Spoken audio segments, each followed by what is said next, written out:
1921. The Greenwood section of Tulsa, Oklahoma is the center of African American life for the more than 11,000 black residents of the city. Within this community lie 108 black-owned businesses, 2 theaters, 2 black schools, and 15 doctor's offices. In fact, Greenwood is nationally recognized.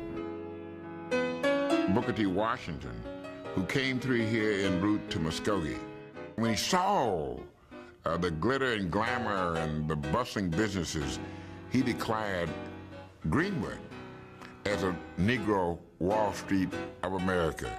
And since the Civil Rights Movement, we had updated it to the Black Wall Street of America.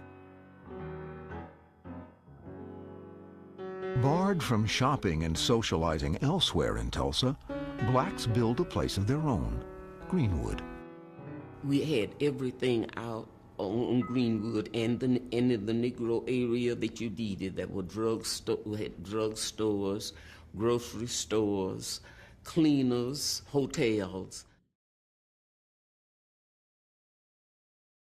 Don't spend enough time communicating, helping pay it forward. They want it now, but if you help them reach out and pay it forward, the blessings come back tenfold, and that's what I do. I have another event on Monday, November 3rd, and have no parade, and Woodlawn is my guest singer for that night. And I'm on Facebook, Twitter, Instagram, Michelle Bowman. If you get it wrong, trust, it comes to me, and I don't have it. You can spell my name wrong. Which you may set out to do, like I set out to go to college and finish in 4 years. And it actually, all at one school, but it actually turned into 7 colleges and it took 13 years. But I did finish. And I hope you go straight through. But if you don't, it's not the end of the world. That's all I wanted to share. Keep going. Yes, my name is Dr. Renee. Dr. Renee Carlin, when I got married, so it's Dr. Cars. Now I just go by as Dr. Renee. But I am a psychologist. I also do life coaching. But what I always feel like I feel led to tell people is part of my purpose is to tell everyone what their purpose is in life. Just like this Michelle, it feels funny to call you that because she's my big sister. When we pledge, so I feel disrespectful calling her by her first name. But anyway. But when you think about what you're going to wake up to do tomorrow, or Monday, or next year, you can focus on, okay, well, what was I put on this earth to do? Because we're all going to have struggles. However, if you're struggling, when I talk to young people, I have an acronym CEO, which means change everyone's opinion, because you already are your CEO in life. You're already on the top, in charge of the things you want to do. So just remember that it doesn't matter what people say about you as long as you already know who you are. And when you introduce yourself to somebody, normally people say, hi, I'm so-and-so. I don't say, hi, I'm Micheline. I say, hello, my name is Micheline. Because when you claim your name, you say your name, you hear yourself say it, people approach you and feel differently toward you. Because your name is something you were born with. People change their names all the time. But if you live and walk in your name with purpose and meaning, it just means more to you. So when people say your name, you hear your name as being what it should be. A gift that you were given to this life to be who you are and the best that you can be. I'll let Carla explain exactly what a pre-bid meeting is, but it's important that you know how to navigate the procurement process. And I have a procurement guru over here who will further explain that as well. But Lush. She came over there from DC and she's a celebrity. Hello, everybody. First and foremost, I definitely want to give a round of applause to Mr. Doni for bringing out all the people to share information that most of the time us people in our community don't like to share with everyone. So for him to bring this free forum and this format for people, I hope you guys leave out of here with some knowledge and definitely utilize this with your business out there.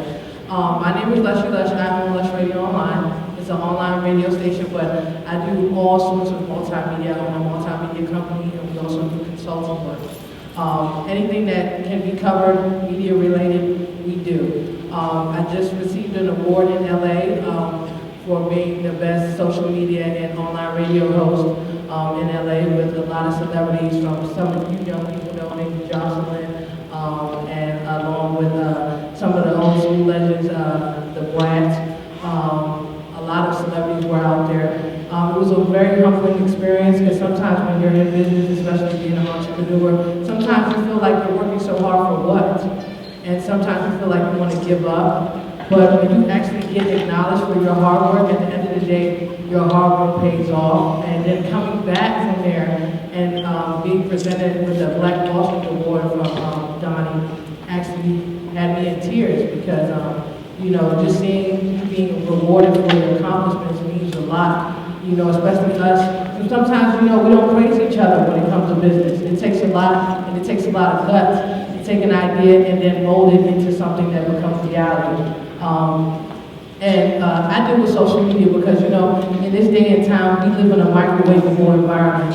Everything is quick, fast, and in a hurry. Same thing with songs.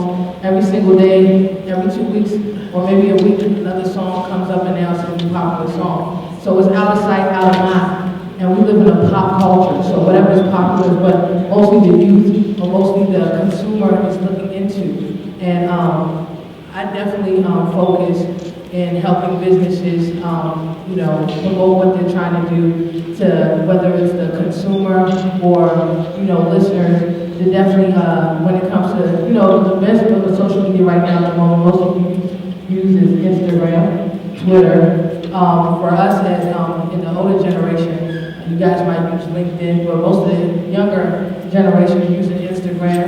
And some of these kids are becoming stars overnight. You have a young man right here, he's a chef at a young age. How old are you?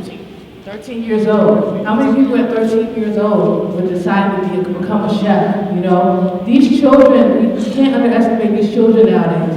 They're learning already in elementary school how to become a graphic designer, putting together slideshows, doing hair, becoming makeup artists, you know, building websites at a young age. When I was coming up, we didn't have all these opportunities. It's a free platform for them to become a multi-billionaire at 11 years old. Because we as individuals, especially the Black community, it starts at home, as us as the parents. We need to start cultivating and finding whatever it is the child wants, instead of saying, oh, you're not going to do that, oh, that's not going to make enough money. When I was growing up, especially because I'm African, you know, so in our country, most of the time it's like you either got to be a doctor, you got to be a lawyer, and that's the only way you're going to be able to move out in this country, or this, you know, just the environment in general. But now, you can become a baker. Take Buddy, he started from a franchise in New Jersey, and now he's all worldwide as a baker. You know, you have so many people who have become multi-millionaires, and they have boutiques already on Instagram, selling money, making billions and billions and trillions of dollars. Tell them what you do. You take videos, pictures, you make movies. She did a wicked video. I do videos, Instagram videos, I do documentaries, I take pictures. We do live interviews. I do a lot of celebrity interviews. You can check me out on Instagram at lushraddioonline, www.lushraddioonline.com. And I heard you was in the Army too. And I'm an Army vet. Shout out to all my Army vets or veterans in here. Army vet, and you know, it taught me a lot, and you know, I just appreciate you, Doni, for having me here. Oh, but that ain't it. I heard you was born in Nigeria. Yes, I was born in Nigeria. Yeah, I'm definitely Nigerian, so being Nigerian, having Nigerian. Y'all Nigerian too? You guys learn? No. So what? Yoruba or Igbo? Igbo got all the money. They do. She's Nigerian. So Yeah, you're Yoruba? No, I'm Igbo. No, Igbo. You got all the money. She said no. What about the Yoruba? Stop playing. All right. He in the building. But a lot of African Americans are Yoruba, is that right? Yeah, and also, you know, I just traced it back. Also, a lot of the Yoruba descent is in Puerto Rico also. The tradition and culture is in Puerto Rico, and you actually have some churches that actually still deal with the tribes and stuff in Puerto Rico. I traced it back. So it's a lot of Yoruba and Nigerian culture in general that is in so many different countries that a lot of people don't even know. Y'all thought yo didn't mean anything. It was just an abbreviation for Yoruba. Okay, Yeah. so in conclusion, because we want to honor Okay. Chief Smith and the principal looking down my throat. Okay. But I told him she had to get a commercial because she came all the way from D.C. And if you came all the way from D.C., I got right, Caprice? In conclusion, I just want to say, first of all, I just round of applause for these wonderful young people that are here getting acknowledged for all the wonderful things that they're doing. You know,